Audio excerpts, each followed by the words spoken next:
ahead and have a seat. Just so blessed. And somewhere in the middle of that song, the Lord's presence just became very strong. Not that he's not always here, but my awareness of his presence was heightened. I just started singing my own little song to the Lord. The great thing about that is you can't be out of tune with yourself, so you just, off you go, you know. I just loved Kim's illustration of our main point today. We're going to be talking about doing things in season and out of season. Kim, 2-3 weeks ago, got hammered with Omicron, and so did Tamara, and so did Wendy, and so did I, and so did Robert, and so did Linda, and so did Amy. Half the congregation got hammered a few weeks ago. I was just talking with Kim this morning, and that can kick your butt, and she's had a challenging week. You will never see Kim leading worship sitting down. That's just not her. But she's doing it in season, leading worship in season and out of season, when you feel like it and when you don't.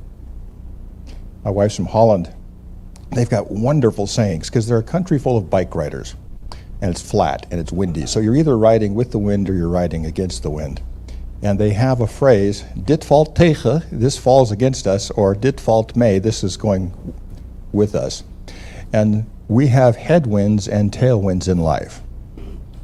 And some of you right now are experiencing a tailwind, and some of you are experiencing a headwind. And one of the keys to life is to be faithful in both. To be faithful in the times of headwinds and the times of tailwinds. Well, I'm Dave Householder, blessed to be your Bible teacher. Greetings to all of you in the Wellosphere out there. So today we're finishing up 2 Timothy. We're doing what's called the pastoral epistles. And the pastoral epistles, the pastoral letters, are letters Paul doesn't write to churches, he's writing to leaders. And he's writing here two letters to Timothy, one to Titus, and one to Philemon. We're going to be covering all of the pastorals together. And then we're going to be looking at the book of Revelation after that. And I'm one of those Bible nerds who, like 40 years ago, practiced reading the book of Revelation until I could sight read it in Greek. So I went really after this thing. And we're going to have a lot of fun with that book because a lot of what you heard about it probably isn't true. And we want to pull out what's actually in the Bible itself. 2 Timothy 4, verse 2. Preach the word. Be prepared. Now the word prepared, we're going to look at that, is to be present and alert. Episteme, we're going to look at episteme, and we're going to look at why that word is so important. It's huge, way bigger than in English. And this is what I was talking about with Kim's worship leading, in season and out of season, tailwinds and headwinds. When life valt tegen or het valt mee, as the Dutch would say, is it going with you or is it going against you? And sometimes we're swimming upstream. I like to swim laps because I'm really bad at it. And I think I'm getting a better workout that way. So I'm swimming laps out there and I'm thrashing around like the Tasmanian devil. But I could barely stay afloat. Who here, like me, doesn't float? You have any non-floaters? Alan, you're a non-floater? Zach, you're a non-floater?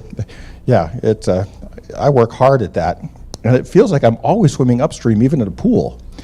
Yeah, so it's kind of tough. And life is like that sometimes where we feel like it's really not, things aren't going as well as they could be going, in season and out of season.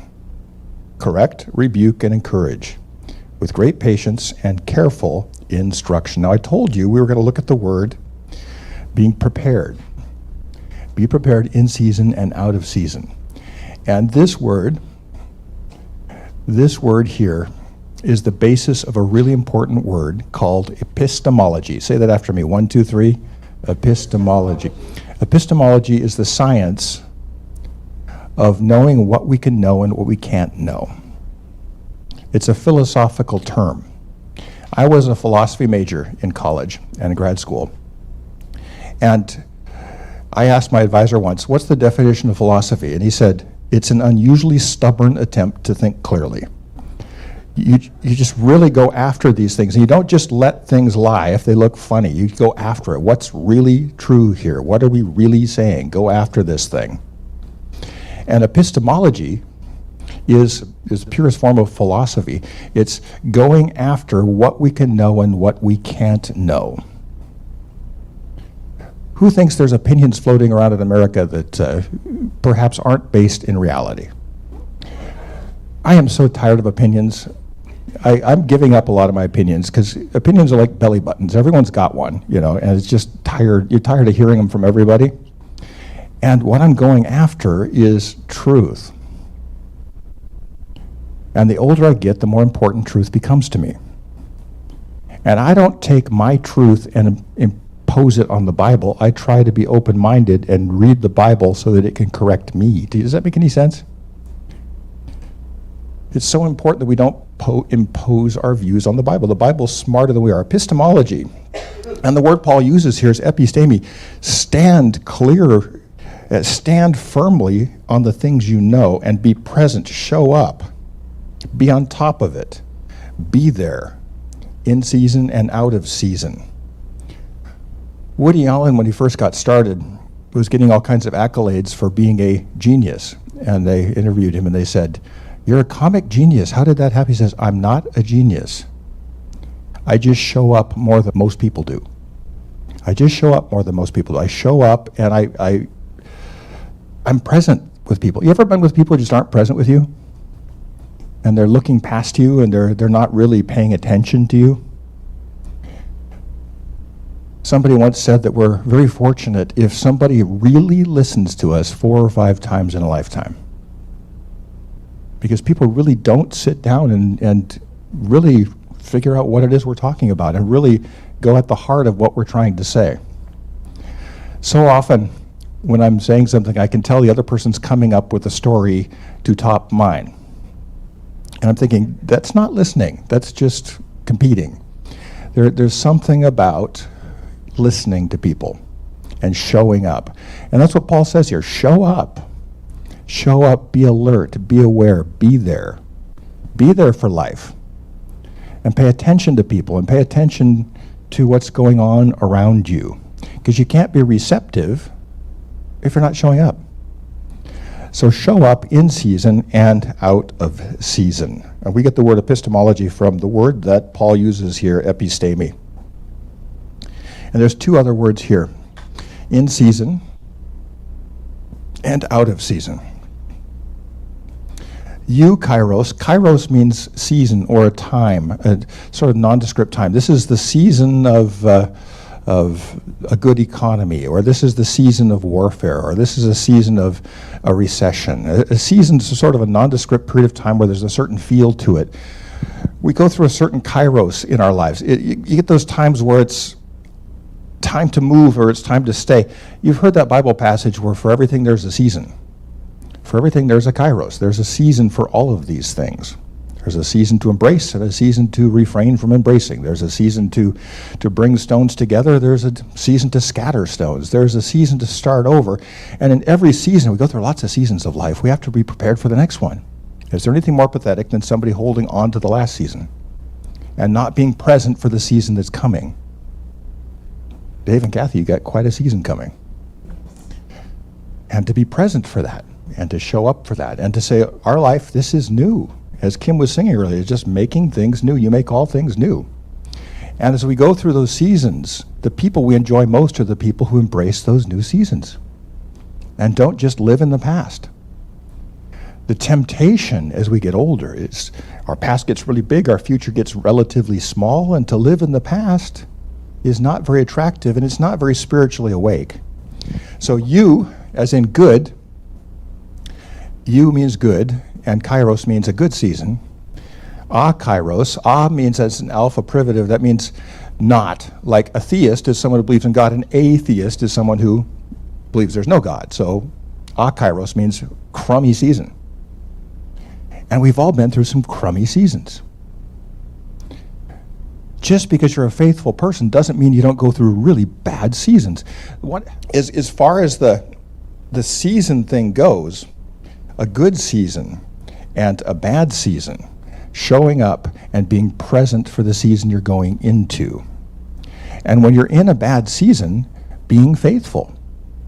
When you're recovering from Omicron, be up here leading worship, even if you have to sit down on a chair. You do it, you show up. Showing up is a big deal. This is why it's important. I'm so glad so many of you showed up today. Most Americans are afraid to even go out right now, and you're showing up to be present with one another. And there's something beautiful about being present, in season and out of season.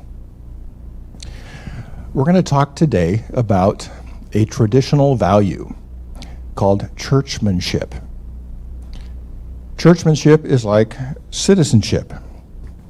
It's being present with the body of Christ in good times and in bad times. It's something people used to talk about a lot in the 50s and early 60s, and it sort of fell into disuse. But churchmanship was something people would talk about at a new members course, or when people were coming to faith, they would talk about good churchmanship. You were raised in a church family, Sarah, and you know about the whole, you can tell the difference between people with good churchmanship and people with less good churchmanship. And churchmanship is something we can all grow in. Churchmanship is being present and showing up for the Lord and for each other when you feel like it and when you don't.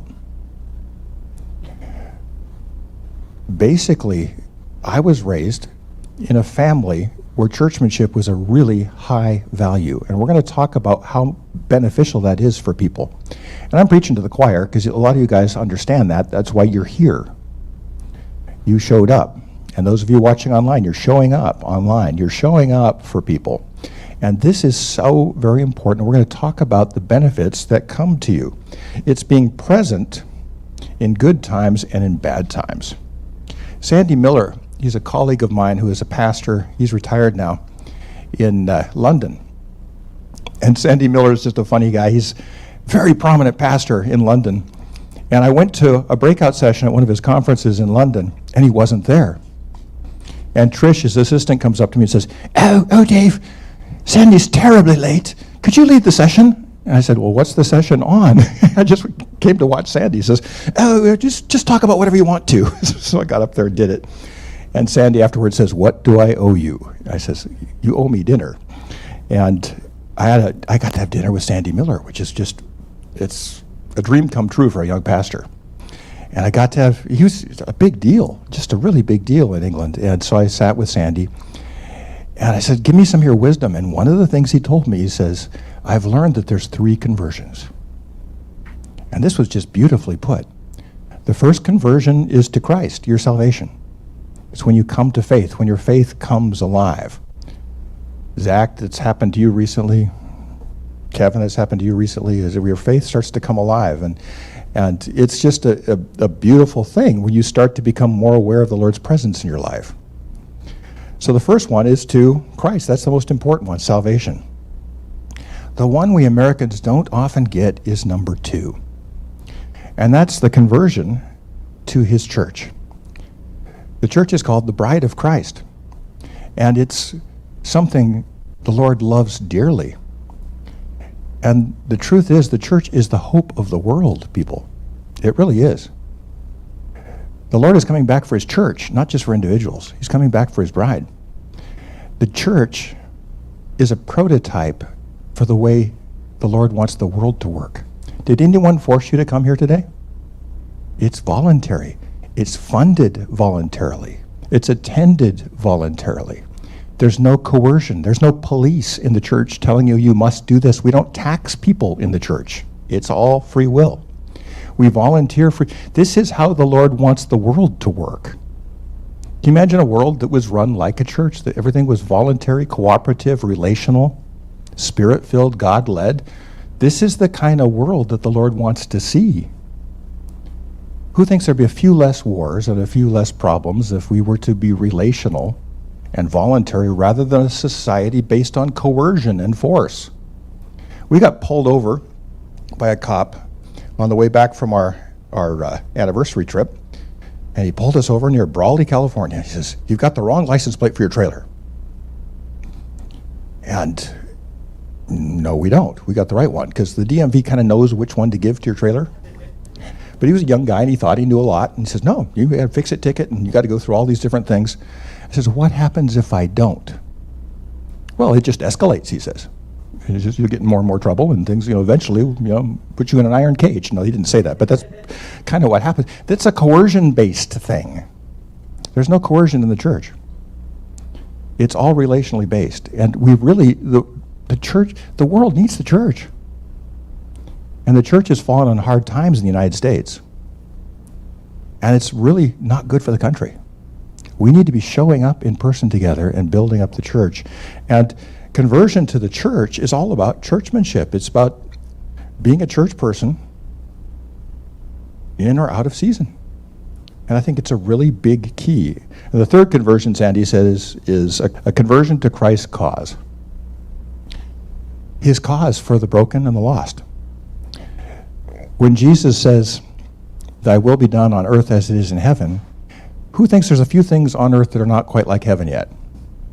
Who drives by the homeless encampments in LA across all the bridges and thinks, this is not right somehow, we're not doing things right, something's off. Something's off when the government's $20 trillion in debt and they continue to print money, which is causing inflation for those of you who can afford it the least.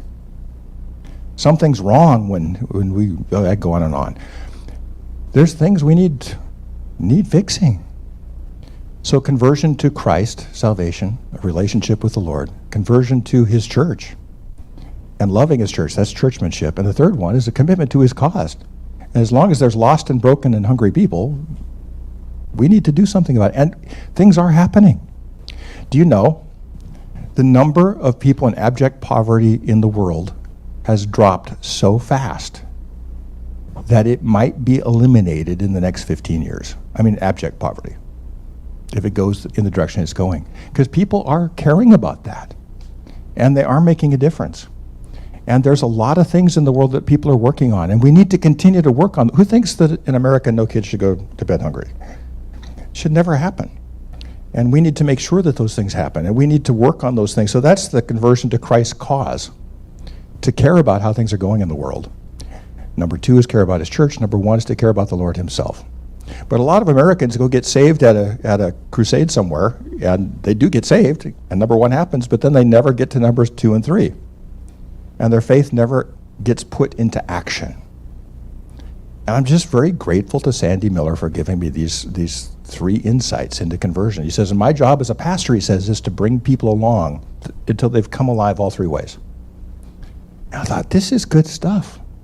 Really, really good stuff. What's really cool is I was out in the desert and I didn't have a picture of my grandma, and I Googled it, and there she was.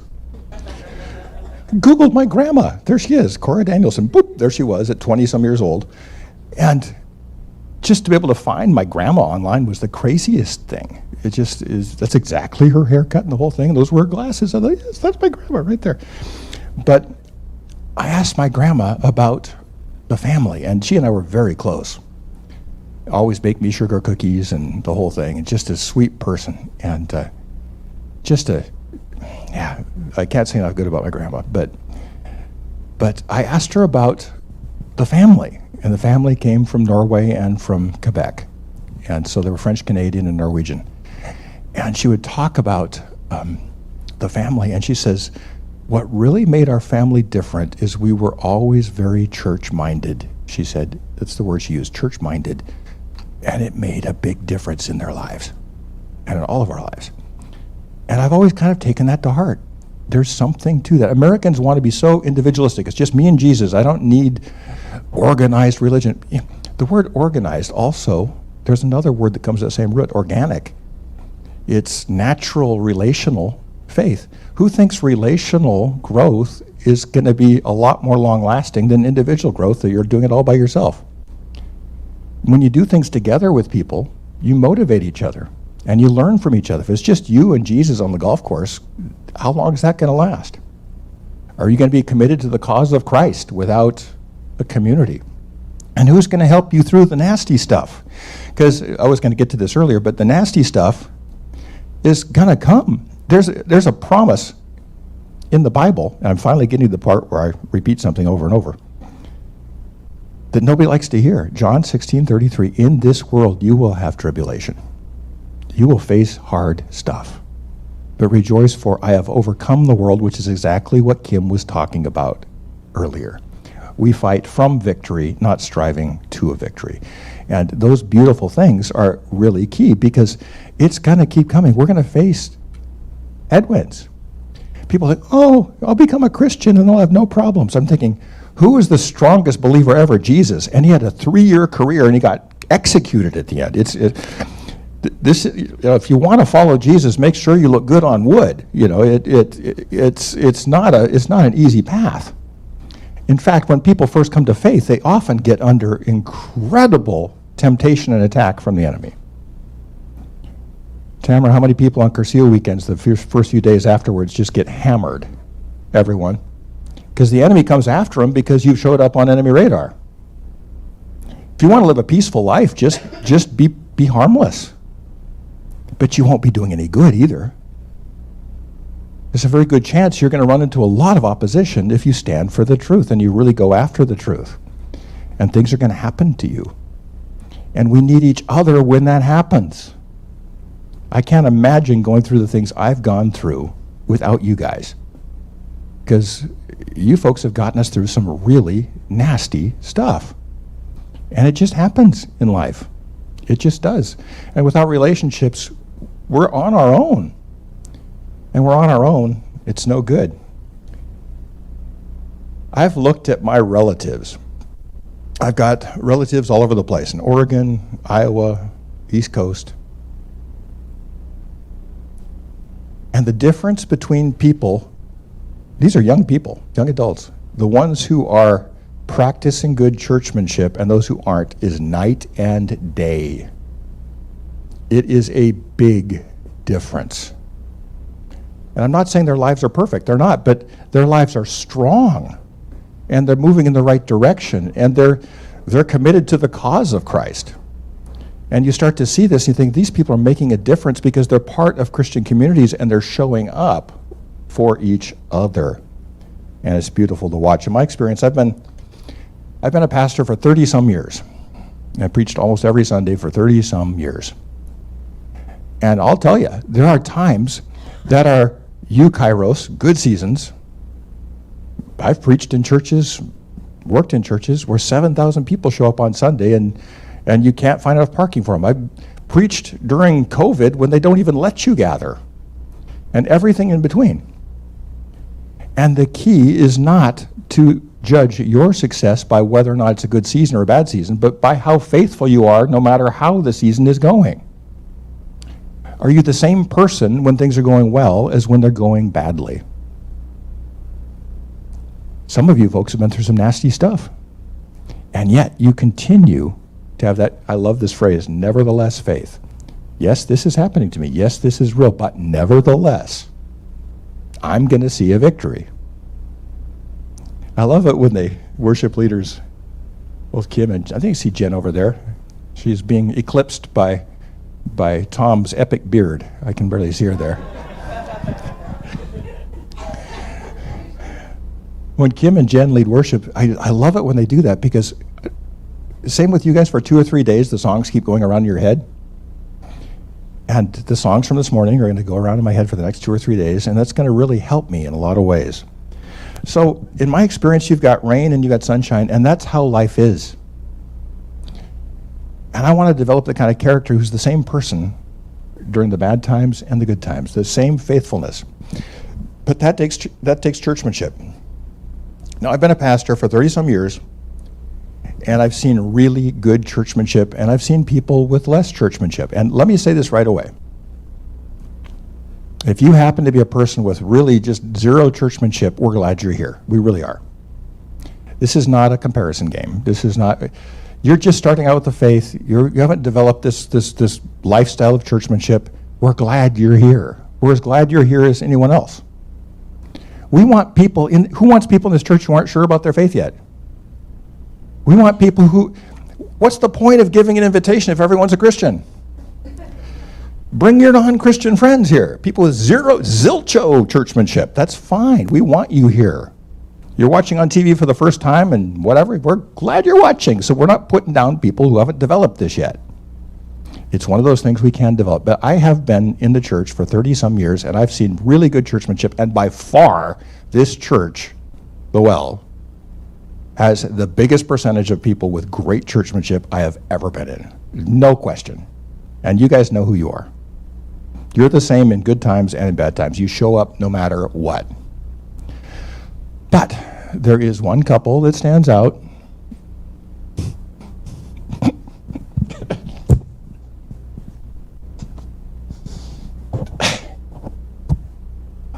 Spitting on myself here.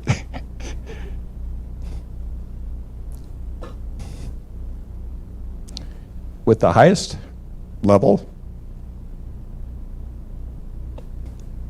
of churchmanship I've ever seen.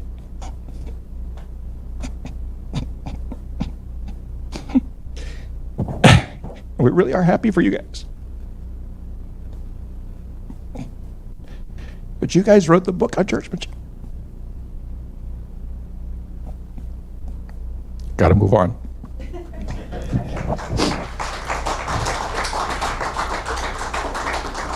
I'm not saying they're better people than anyone else, but they got the churchmanship thing dialed in. Dialed in. And I want to talk to you about the marks of churchmanship. You guys have affected this church. You've raised the level of churchmanship among other people just by your example, and you probably haven't even noticed.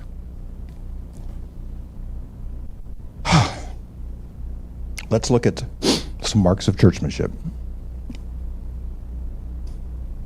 Presence. Showing up. Being here. Whether you feel like it or not. Whether some people who don't know you are playing football or not. Whether or not the weather's great. Whether or not you have a scratchy throat. Just showing up. There's something about being present. If there's ever been a perfect attendance word, it would go to Dave and Kathy. They show up for everything. In season and out of season. This church has seen headwinds and tailwinds. They don't seem to know the difference. They come anyways.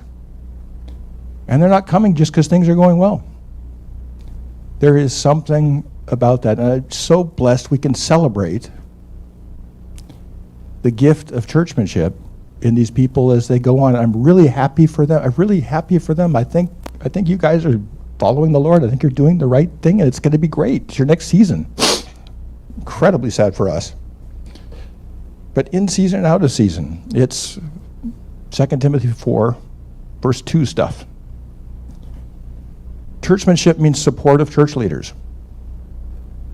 I have so many pastoral friends right now who've got alligators in their churches going after them because of the pandemic mostly. And it is so hard to watch. Sarah, you've seen that in churches too, where people go after the pastor. And what's even worse, when they go after volunteers. I think it should be a capital offense to go after a church volunteer, because usually it's people complaining about them that aren't church volunteers.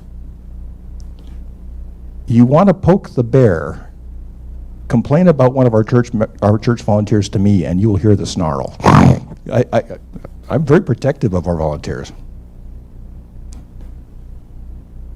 People practicing churchmanship, you do not criticize those people.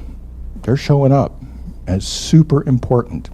And people with good churchmanship skills are supportive of the leaders and especially of the volunteers, because they generally are volunteers themselves. They come early and they leave late. They're here, what can I do to help? And when Kathy's done practicing worship, she comes over and jumps in on the Bible study. They're here for all kinds of stuff. Dave is a well-paid engineer. He's often cleaning up afterwards, moving stuff around, doing menial stuff, and because he's here early and he leaves late, there's something about that. In California, we always come late to everything. That's just part of California. But I think that we could grow in that area. Just showing up and maybe not having a job, but just saying, what can I do to help? How can I clean up? How can I greet some of the new people?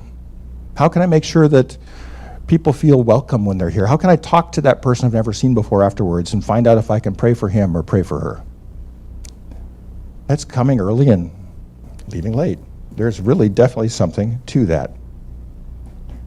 Tithing, financial support of the church. Malachi 3:10 says, giving a tenth to the church, to the work of the Lord, is an incredible benefit. It's that wheel of generosity. Tamara mentioned that everything we have is the Lord's, but also in the parable of the prodigal son, he says to the son, everything I've got is yours. Everything God has is ours, and everything we have is his. There's this reciprocal thing. We can live in great abundance. I have never seen a person who is committed to tithing head into financial ruin. I've just never seen it, because you can't outgive God. Tithing creates abundance. It just does. It creates a generous mindset, and people with a generous mindset go places in life. It changes their attitude. We first got married, our pre-marriage counselor says, well, you got to start tithing. I'm saying, we make $500 between us. We were working like all these part-time $2 an hour jobs. He says, really, you got to do that. And so we started doing it. And we've done it all the way through. And I have to tell you, there is no reason other than tithing for the abundance that we have. It just continues to grow. And you don't even have to believe in God for this to work. It's like gravity. Gravity it works whether you believe in it or not. So does generosity. I've seen agnostics who are incredibly generous, and guess what? They prosper. It's a prosperous way of living. Who doesn't want more prosperity? It's part of taking part of that cycle of everything we have is his, and everything we have is he has is ours. There we go. Thank you. Cold medicine kicked in one more time. Volunteering. I'll do that. This is also true in work and everything else, not just in church. Taking responsibility is the fastest path to joy. It's not shirking responsibility or avoiding it. Taking responsibility is the best way to feel great inside. And to take responsibility and to show up and be there and take care of things. And see this church as not serving you, but as a place where you serve. It changes the way you look at everything, and it creates incredible joy. And there's been two places. Who believes the world has sort of a caste system of super rich, middle class, all the way down to the, we tend to stratify. You know what the fastest way to the top is? There's been two organizations, the church and the military, throughout history. And guess how you rise in either? You take responsibility. You volunteer for a position of responsibility. And it changes your whole outlook on everything. It's a path to joy. And I see so many people, I say, who will do this terrible job? And nobody gives me eye contact. Everyone just sort of just avoids it. But there's something about it. I look at the UCBs back there, and once I start mentioning names, I don't want to leave anybody out. They're always here early and leaving late, and doing all kinds of things. We drove up today, and there's Andrew out putting out the signs. And he's also back there. I don't want to leave anybody out. I'm just saying, that's churchmanship, and that's what that's about. Next one. Lack of consumerism. What do I mean by that? People with high churchmanship, 2 Timothy 4, verse 2 people, do not see the church as a place where they get fed. They see it as a place where they serve. They don't show up with a bib. They show up with an apron. Do you understand the difference? And if you really want to get the most out of church, show up with an apron. Whether that's a carpenter's apron or a cooking apron or whatever it happens to be, show up, or a car mechanic, and show up ready to serve. It's what makes the biggest difference. Helping out is the key to all of that. It's not about comparison or shaming. I'm not saying, well, some people, aren't as good as others and that kind of thing. Wherever you are, you can grow in churchmanship, and you can grow in your commitment to the bride of Christ. And we can all grow in different ways as we are committed to the Lord's church. So it's not about comparison in any ways. It's just about taking the next step, whatever happens to be, growth day by day. And there are benefits to it. Go ahead and put the list of all the benefits up. Churchmanship is not just good for the church, it's good for you. There's a lot of benefits that come from it. Number one, the church you attend will be healthier. The church will be better off. The church will be thriving more if you engage in it. Number two, you will make non-disposable friendships in a family of destiny. Dave and Kathy, you guys have been through some challenging stuff. But you invested in people, and they were there for you when these things happen. We often are surprised where people don't help us out when we're in trouble, but very often we haven't invested in the community that's there to help us. And we invest in that community, then those people are there for us when the bad stuff happens. And the bad stuff will happen for all of us. Number three, people will show up when your life unravels. I just mentioned that. Number four, Jesus blesses people who love his bride. You want to get me mad, complain about a church volunteer, I just told you about that one, or another one, complain about my wife. Oh, same thing will happen. If you complain about the bride of Christ, the church, you're complaining about the bride of Jesus. Instead of complaining about it, do something about it. Do something to help. Do something to make sure that she is doing better as a bride. Make sure she's provided for. Make sure that she's taken care of. Make sure that there aren't a whole bunch of vacancies in leadership positions. Show up and make things happen. Number five, you will experience abundance. I'll just say it, folks. It's not me, it's the Bible. The Bible says if you tithe, you will live in abundance. And we all can use more abundance. That's just how that works. If you get closer to the bride, you're going to get closer to the bridegroom.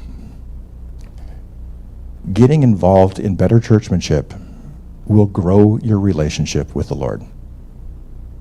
Your relationship with the Lord, people, my prayer life is always better if I'm praying in groups with people. The more you pray in groups with people, the better your private prayer life.